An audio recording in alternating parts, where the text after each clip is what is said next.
stop. If you clicked on this video and you're a boobie hater, ask yourself why it is you hate watch people on the internet. Welcome to today's video. Today we're gonna be talking about boobs. I'm a little nervous. I didn't think I would be nervous to film this video, but here we are.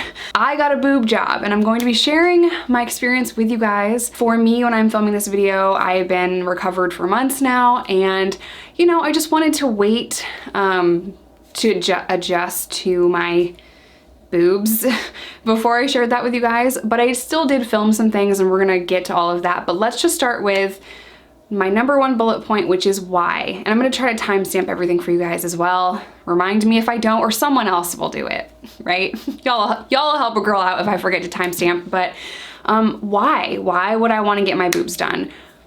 Because I had no boobs. So I wanted to get my boobs done from a very young age. Since I was 17 years old. I am now about to turn 31. So I wanted them for a really long time, but my lifestyle back in the day, I'm a recovering addict, my lifestyle just did not, I wasn't ever able to do it. So I was also in and out of prison and I struggled for a long time.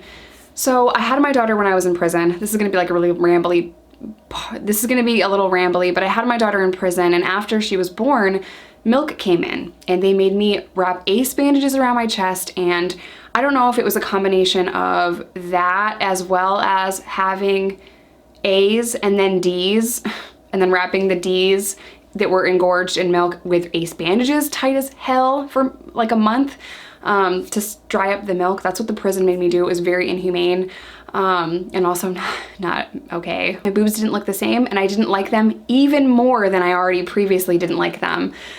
So fast forward to me having my second daughter. I had my second daughter, and again, I went from A to almost double D when I was breastfeeding my daughter, my second daughter, and then they went down, and then they stayed down, and I had zero breast tissue. Now, when I say zero breast tissue, I mean zero breast tissue. There is no workout you can do for that. I can't just eat more and my boobs will get bigger. I have no breast tissue.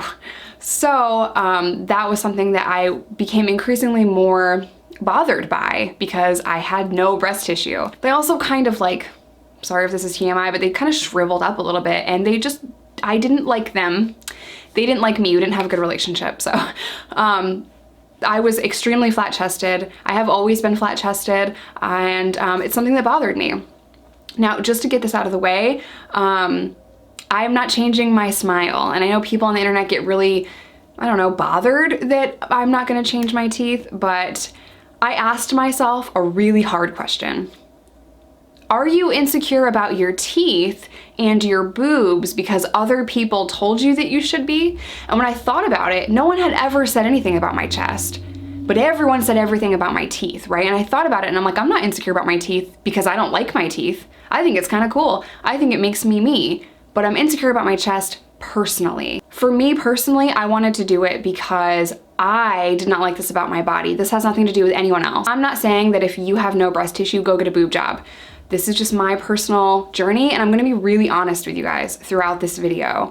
So that's the why. I wanted boobs, now I have boobs. Before I go into price and the type of implant and my recovery and my experience with it, I wanna put this little disclaimer in here as well. I'm making this video because this is the video that I would have wanted before I went into my surgery. Now, I'm sure there have been women that have made amazing boob videos in the past. For some reason, I only found videos from people that were taking narcotics in recovery, which is totally fine, but also people that for some reason went shopping like an hour after surgery. So I thought like, oh, this is gonna be super easy. My experience was completely different, so, and we'll get there. So let's start with price. I had to pay my plastic surgeon $4,000, and then I had to pay the hospital $3,000, a little over, like $3,500. So in total, this ended up costing me almost $8,000, I think a couple $100 shy of $8,000. And to me, I'm willing to pay to get the result that I got, which I'm very, very happy with. I actually paid the first fee to my plastic surgeon, the $4,000, months and months before the surgery. The world shut down, so Anyway, the type of implant and the implant size. I got 350 cc's silicone gel implant, and I got it under the muscle. So I want to show some before and afters here. This is me before, and this is me after. I'm gonna do what I can to show as many pictures as I can. So let's talk about surgery and the day of surgery. I was super nervous, and I kept lying to myself just to get myself into the hospital because I was so scared. Just sitting. It's nerve-wracking. I'm nervous, but I'm prepared. We've done a ton of research. I've wanted this for over a decade. We were talking on the way here. This is the most expensive thing I've ever gotten for myself. Ever. You deserve it. My cars cost less than this. You did. Your car costs less than this. Yes, because I drive a very old Acura TL. So, yep. Got it for cheap. I shifted the screwdriver. I like hoopties. It keeps me humble. Anyway, yeah, so I'm trying to get the courage to go in right now. Never looked so glamorous. This is a really nice hospital. I mean, the bill is huge, so it should be a nice hospital. Yeah, they're making money. Going in. Next time we see you, I'll be inside. I'm gonna try to vlog as much as I can for you guys, because if I was going through this, I would want to see. Yeah. I'm doing it for you guys. Yeah, man. We've told the children the boobies are to come. Yes. This is my chest. Now, my anxiety won't even let me get my eyebrows microbladed, so I'm freaking shocked that I actually went through with this after a decade of research and wanting it. And I've had over a dozen consultations with plastic surgeons, which I highly recommend that you do. Do your research for any single thing. Have a consultation, have 10, until you find a plastic surgeon that you are comfortable with, or any doctor for that matter. Go to as many doctors as it takes for you to find somebody comfortable. I was lying to myself the day of surgery, like, oh, it's just a doctor's appointment, just to get myself in there. So they put me in a heating blanket, had to warm up my body. The staff was so nice to me, and they knew that I was super, super nervous. I remember them wheeling me back to surgery, and then nothing. They didn't tell me they were putting me under. I just don't remember anything. And this is something that I wish I knew that this was a possibility of happening. So when I came to, I had no idea why I was in the hospital. I was completely shocked, and my vision was a little bit blurry at first. Now, for those of you that don't know my story, I overdosed on heroin, and I was revived with Narcan. So I was having like flashbacks, and I was freaking out. So I came to, no idea why I was there, had no memory of coming in for breast augmentation. I was terrified. I started jerking because I started to panic, and the nurse had to tell me, like, you're okay, you're in the hospital, you're okay. And I tried to get up for some reason because I was that, like, they put you under, girl, like under, like you don't even know why you're there when you wake up. And then when the nurse finally said you're here for breast augmentation, I was like, oh my God, like I felt so dumb. And I also felt bad because I was like a spaz, like trying to get the hell out of that table. Like it literally gave me like flashbacks to that horrific experience that I had, right? So I was scared.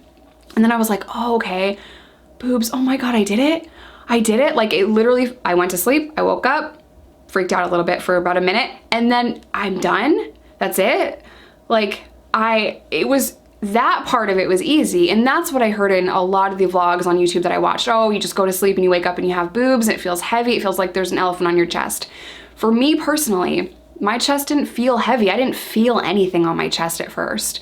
So Reese was calling the hospital. He called like 7 times because I'm like, oh, the surgery is an hour. I'll text you when I'm out. So I think about 3 hours had passed since the last time I texted Reese until I could call, or until the doctor called him and said, Jess is fine, she's doing great. So he was really, really nervous too. I love that man. I love that man. So my doctor gave me a motion sickness patch so that not motion sickness patch, but some kind of nausea medication, and it was a little patch on the back of my ear. And I did not get nauseous at all, which I heard is like uncommon. I didn't get nauseous at all. But I was so tired and so groggy and so out of it. So the first 24 hours, I had a hard time getting up and laying down. I had a hard time pulling my pants down, and I couldn't even get soap from the little thing in my bathroom because everything was tight and it hurt almost. Like I had so much freaking pressure right in here, like underneath my arm. It was so sore. I also want to add that the incisions were underneath my boob, not through my armpit or anything. And I was in excruciating pain on day like 2, where the numbing shit that they give you at the hospital kind of wears off. And I needed my boyfriend's help with everything, with getting up, with helping me go to the bathroom, with showering. I was so scared I was gonna mess something up or mess my stitches up or what have you. So I thought I'd just pop in and give you guys a little update on how I'm feeling. It's basically really hard to breathe, so I can't take really big, deep breaths without it hurting. So you don't realize how much of your chest that you move until you actually have to do stuff. So these muscles, I can't really move very far without it hurting, but it's only day 3, so that's probably why I'm chronically thirsty. Like that's like the weirdest thing. No matter how much water I drink, I'm still super thirsty. My throat is very dry. So I'm assuming that's from the anesthesia. Now, I am about to leave the house to go to my doctor so we can look at everything and make sure that I'm healing okay. And as far as pain goes, like on a scale from 1 to 10, it's about a consistent 7. The pain has not eased up very much. But I'm also taking Tylenol, you know, so because I'm only taking Tylenol, that's probably why the pain is a little bit higher for me. But it's manageable, you know, it's not like a throbbing pain or like a burning pain. It's just a very consistent, steady pain and pressure on my chest. My incisions are below my boob, so the incision stings and it doesn't feel good and it's really sore. But yeah, when I get to my doctor's office in a little while, I'll be able to see them for the first time, you know, because I can look down and see them, but I can't unwrap what I have. I just have a surgical bra. I guess I'll show you guys. So I have like this surgical bra on, and I have to keep that on for like 6 weeks, I guess. I do have to change the dressing for the incision, but I'm gonna wait until my doctor like shows me how and tells me what he wants me to do. I haven't really been able to drink a lot of coffee, like, which is weird. You guys, if you guys have been watching me for a while, you know that I love my coffee. And it's really just because my arm just gets tired of picking up my heavy, gigantic ass coffee cups. So maybe I should try like a smaller cup, but yeah, I feel good. I feel good. I just feel very tired. My mouth is very dry and I am in some pain, but it's nothing that I can't handle. So that's good. Reese has had to help me get up and then get down. Like if I'm sitting up, I can stand up just fine, and I can sit down just fine. But if I want to recline or lay back, that's where I need Reese's help, just to give me some extra support so that when I'm going back, there's no strain here. I've been able to brush my teeth by myself, wash my face, put a little bit of makeup on, but I literally have to do everything like this, like I have alligator arms. You know, I don't have full range of motion yet, so hopefully that comes back in the next couple of days. The surgery went perfect, but it takes your body time to heal, and you have to listen to your body. When I was tired, I laid it the hell down. I stayed in bed a lot, but I also tried to get up, you know, and just walk around the house a little bit. And then once I get tired, which happened very quickly, I was gassed out pretty easily, I went back to bed. The first 3 days were definitely the hardest, but I want to say, like, and this is what I was not hearing on YouTube because I was a little shocked when this happened to me. I was not normal. Like, I was not back to myself until, I mean, it had been 3 weeks and I was still not really wanting to like press down on things or open things. I had a hard time opening water bottles at first. I mean, 3 weeks later, it was a little bit easier, but 3 weeks out, I was still having to, you know, not do as much as I normally do. There's usually a lot on my plate. So after about, you know, 3-4 weeks, I was picking up steam. I was able to return to my normal routine, but I was still getting really tired, you know, which is completely normal. For pain, I decided to take Tylenol. I decided to not use narcotics. That's my personal journey and my personal choice. If the pain had gotten so bad that I couldn't stand it, I would have called my doctor. But he really made me feel comfortable in that my body is strong and my body can handle it, you know? I was very skeptical of doing it without narcotics, and that's kind of why I thought for years into my sobriety that I couldn't even get it, because I'm like, oh, I can't be prescribed Percocet right now. Like, I'm only gonna take that if there's like an accident, like a car accident, God forbid, or something happens to me, like I break a bone or some shit, you know what I mean? So I'm not gonna go into an elective surgery and take narcotics. Like, I just didn't wanna do that, personally for me. But your body is so strong, and I'm very, very happy to say that I did not take narcotics just for my journey. Do you, man? I will say that, like, it hurt. And I was a little frustrated with how long it took me to recover. You know, I'm almost 3 months out, and I feel completely fine. You know, I love my result. I'm very, very happy with it, but it took time. After like day 9, I was so frustrated with my body because I just wanted to work out and I wanted to feel good, and I wanted to, you know, I wanted to have my energy and run around with the kids and pick up my kids. I can't really pick up Micah, she's 8. I can still pick up Riley, she's 4, kinda. These kids are getting so big, you guys. But I wanted to pick them up, but I couldn't. You know, I really had to listen to my body and know that, like, you need rest. I also drank a shit ton of water and ate super, super, super healthy. I ate 1 ingredient food, chicken, rice, mad vegetables, and I made sure to eat clean before surgery and then after surgery, so that my body was just ready, especially with water. My body was super hydrated. Before surgery, they make you wash your body with like antibacterial soap.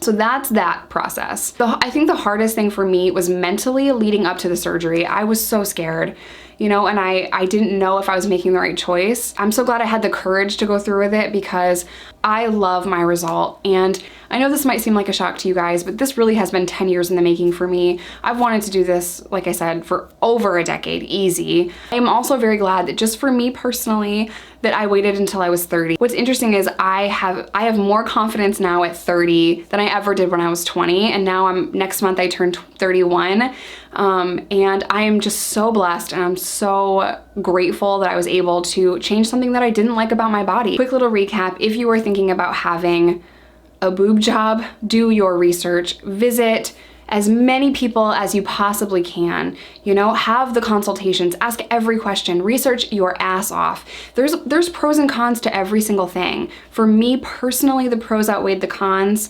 That's just for me though. I do know that there are cons. I do know that some women get breast implant illness. I know so much about this surgery. I know that capsular contracture can happen. There are risks with every single thing that you do. I just decided that for me personally, this is what I wanted to do with my body. And I am proud that I didn't let my anxiety win, that after a decade of talking about it, I finally went through with it, because I feel so much more confident now, and I'm just so happy. I'm happy that it's over. I've talked about this with so many people for so many years, seen so many doctors. I'm sure that everyone was like, oh my God, just do it already. So my family was super happy when I finally went through with it. Everyone was super supportive, you know, and Reese made my recovery so much better. So if you are thinking about doing this, make sure you have somebody there to help you. It takes time for your body to heal. It takes time for you to get used to it. And then there's a mind and body connection. For a long time, I was just walking around like holding my boobs, because they just felt like balls on my chest. I mean, it just felt like you just put 2 workout balls on my chest. It didn't feel like my body. And now, almost 3 months out, it feels like my body. It just feels like these are just the boobs I've always had. You know, so it takes a while for your mind and your body to connect. Be prepared for that if you are thinking about getting this done. So I think that's it. I think I got all of that out. If you guys want to see a follow-up, or if you have more questions, let me know in the comments. I would be happy to make another video for you guys. Until then, I will see you guys in my next one. Bye.